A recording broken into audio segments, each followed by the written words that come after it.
mas mabilis maglakad kaysa sumakay sa kotse.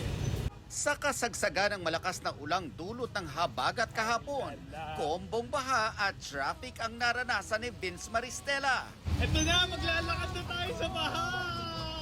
Gaya ng ilang commuter sa Marcos Highway sa Rizal, naglakad na lang si Vince para makauwi. Oh my God!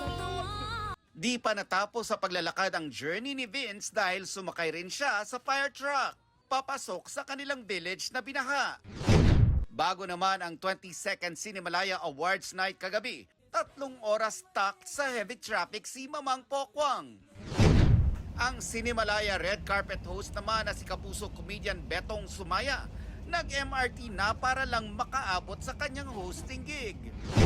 Nakikisimpatya naman si John Lucas sa mga motorista na tulad niya ay natrap sa bumper-to-bumper na traffic dahil sa severe flooding in the metro.